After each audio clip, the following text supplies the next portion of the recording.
জীৱনৰ প্ৰতিটো খোজ সাৱধানে দিবা, কাৰণ বহুতে অপেক্ষা কৰি আছে কেৱল মাত্ৰ তোমাৰ এটা ভুল ধৰাৰ কাৰণে। নিজৰ ভনীজনীৰ বাবে তুমি যেনেকুৱা ল'ৰা বিচৰা, আনৰ ভনীজনীৰ বাবেও তুমি তেনেকুৱাই ল'ৰা হোৱা। নেমু যিদৰে বেছি চেপিলে তিতা হয়, ঠিক তেনেদৰে কাৰোবাক বেছি ভাল পোৱা দিলে অহংকাৰ বাঢ়ি যায়। যদি সুখী হ'ব বিচৰা তেনেহ'লে কেতিয়াও কাৰো একো ক্ষতি নকৰিবা। মনত ৰাখিবা, তোমাৰ দ্বাৰা কাৰো একো উপকাৰ নহ'লেও নাই, কিন্তু কাৰো যেন একো ক্ষতি নহয়। কষ্ট কৰি সফল হ'লে মানুহ হয় চৰিত্ৰৱান, আৰু কষ্ট নকৰি নকল কৰি সফল হ'লে মানুহ হয় অহংকাৰী। ভালপোৱা হ'ল এখন কিতাপ, আৰু ভুল বুজাবুজি হ'ল এটা পৃষ্ঠা। কাৰোবাক যদি সঁচা মনৰ পৰা ভাল পোৱা, তেনেহ'লে এটা পৃষ্ঠাৰ বাবে গোটেই কিতাপখনকে ফালি নিদিবা। বৰ্তমান সকলো বস্তুৰে দাম বাঢ়িছে, কিন্তু এই দুটা বস্তুৰ দাম আজিও বঢ়া নাই, বিশ্বাস আৰু ভালপোৱা। কাৰণ এই দুটা বস্তুৰ দাম আগতেও কোনোৱেই দিয়া নাছিল আৰু এতিয়াও কোনোৱেই নিদিয়ে। পৰ স্ত্ৰী আৰু পৰপুৰুষ কেতিয়াও আপোন নহয়। এইবোৰ হ'ল মৰীচিকা।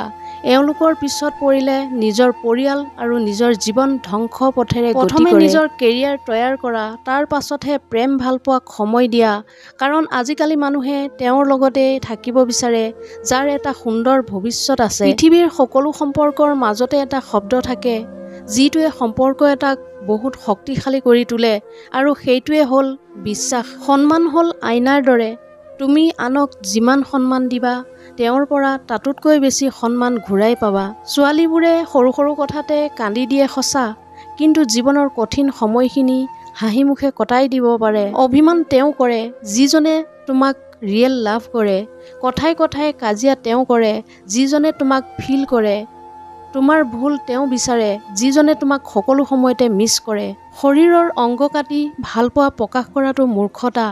যাৰ কাষত তোমাৰ চকু পানীৰে কোনো মূল্য নাই, তেওঁ তোমাৰ ৰক্তৰ মূল্য কিদৰে দিব? যিটো পৰিয়ালত পুৰুষতকৈ মহিলাৰ বেছি উচ্চ স্বৰ, সেই পৰিয়ালৰ লগত ভুলতেও আত্মীয়তা নগঢ়িবা। গা ৰং বগা হ'লেই মানুহ সুন্দৰ নহয়।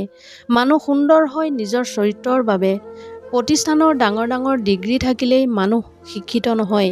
মানুহ শিক্ষিত হয় নিজৰ মানৱতাৰ বাবে। কেৱল জলকীয়া খালেই জ্বলা নালাগে, উচিত কথা ক'লেও বহু মানুহৰ জ্বলা লাগে। পক্ষীক নহয় পক্ষীৰ মাতটো ভাল পোৱা, ফুলক নহয় ফুলৰ সুবাসক ভাল পোৱা, গানক নহয় গানৰ কথাক ভাল পোৱা, মানুহৰ সৌন্দৰ্যক নহয় মানুহৰ মনক ভাল পোৱা। প্ৰতিটো কৃত্ৰিম হাঁহিৰ পিছত লুকাই থাকে কিবা এটা নোপোৱাৰ ব্যাকুল চিঞৰ। যদি ভাল পেঞ্চিল হ'ব নোৱাৰা কাৰোবাৰ সুন্দৰ গল্প লিখাৰ বাবে, তেনেহ'লে ভাল ৰবৰ হোৱা, যেন কাৰোবাৰ দুখ মুচিব পাৰা।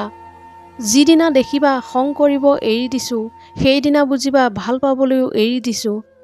একেবাৰে কাষৰ মানুহবোৰ যেতিয়া খবৰ ল'বলৈ পাহৰি যায়, তেতিয়া অকলশৰে থাকিব সকলোতকৈ বেছি ভাল লাগে। অভিমান বহুত মূল্যৱান, কাৰণ তাত ভালপোৱা জড়িত থাকে, আৰু অভিনয়ত থাকে প্ৰতাৰণা, যিটোৱে যন্ত্ৰণা আৰু কষ্টৰ বাহিৰে আৰু একো নিদিয়ে।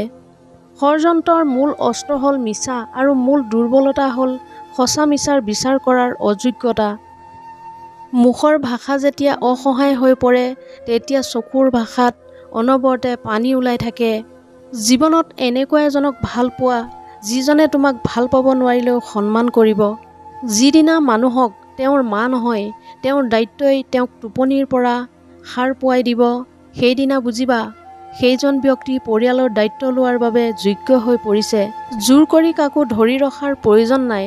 যিজনে থাকিব বিচাৰে তেওঁ থাকি যাব, আৰু যিজনে গুচি যোৱাৰ চেষ্টা কৰে তেওঁ গুচিয়ে যাব। কেতিয়াও কাকো কথা পতাৰ বাবে বাৰে বাৰে অনুৰোধ কৰাৰ দৰকাৰ নাই, কাৰণ যাৰ আগত তোমাৰ সঁচাকৈয়ে মূল্য থাকিব, তেওঁ হাজাৰ ব্যস্ততাৰ মাজতো তোমাক সময় দিব। যিবোৰ সম্পৰ্কই মানসিক শান্তি নষ্ট কৰে, অপমানিত অনুভৱ কৰায়, সেইবোৰ সম্পৰ্ক জীৱনৰ পৰা মচি পেলোৱাটোৱেই উচিত। তেওঁ আত্মীয়ই হওক বা বন্ধু বা কাষৰ মানুহ, জীৱনত একেবাৰে কম মানুহ ৰাখা, কিন্তু তেওঁলোক যেন সঁচা হয়। জীৱনটো সেইজন মানুহৰ লগত কটোৱা উচিত যাৰ চেহেৰাতকৈ মনটো বেছি সুন্দৰ। সম্পদ আপোনাৰ অভিজাত্য, কিন্তু সুনাম আপোনাৰ অহংকাৰ। কাৰণ সম্পদ অৰ্জনতকৈ সুনাম অৰ্জন কৰা কঠিন। সামান্য কথাৰ আঘাতত কান্দি দিয়া মানুহজন এতিয়া হাজাৰ অপমান অৱহেলা সহ্য কৰি স্থিৰ থাকে, কাৰণ সময়ৰ লগত এতিয়া সকলোবোৰ মানি ল'বলৈ শিকি গৈছে। কাৰো দুৰ্বলতাক লৈ কেতিয়াও মজা নকৰিবা। যিটো তোমাৰ বাবে আনন্দৰ কাৰণ সেইটো আনৰ বাবে বহুত কষ্টকৰো হ'ব পাৰে। প্ৰয়োজন পূৰণ কৰিব নোৱাৰিলে বৰ্তমান সমাজে তাক বন্ধুৰ তালিকাত ৰখাটো পচন্দ নকৰে। অন্ধ বিচাৰ আৰু অন্ধবিশ্বাস বহু জীৱন ধ্বংস কৰি দিয়াৰ বাবে যথেষ্ট। সেয়েহে চকু কাণ খোলা ৰাখক, সুস্থভাৱে জীয়াই থাকক। এটা মেকুৰীক তুমি যিমানেই ভাল ভাল খাব নিদিয়া কিয়, নিগনি দেখিলে সি তাৰ লোভ সামৰিব নোৱাৰে। আৰু এজনী ছোৱালীক বা এটা ল'ৰাক তুমি যিমানেই ভাল পোৱা নিদিয়া কিয়, তোমাতকৈ সুন্দৰ হ'লে তোমাক পাহৰি যাব। জীৱন হ'ল সকলোতকৈ কঠিন স্কুল। তুমি জানিবও নোৱাৰা যে তুমি কোন ক্লাছত পঢ়িছা। তোমাৰ পৰীক্ষা লয় আৰু পৰীক্ষাত তুমি কাৰোৰ পৰা দেখি নকল কৰিবও নোৱাৰা, কাৰণ প্ৰত্যেকৰে প্ৰশ্ন উত্তৰ বেলেগ বেলেগ থাকে। কেতিয়াবা নিজৰ ব্যক্তিত্ব, সততা, আত্মসন্মানবোধ অৰ্থাৎ নিজৰ সত্তাক শ্ৰদ্ধা কৰাৰ বাবে নিজৰ হৃদয়ক কষ্ট দিব লগা হয়। এনেধৰণৰ মটিভেশ্যনেল ভিডিঅ' পাই থাকিবলৈ মোৰ চেনেলটো ছাবস্ক্ৰাইব কৰি ৰাখিবলৈ নাপাহৰিব। ধন্যবাদ।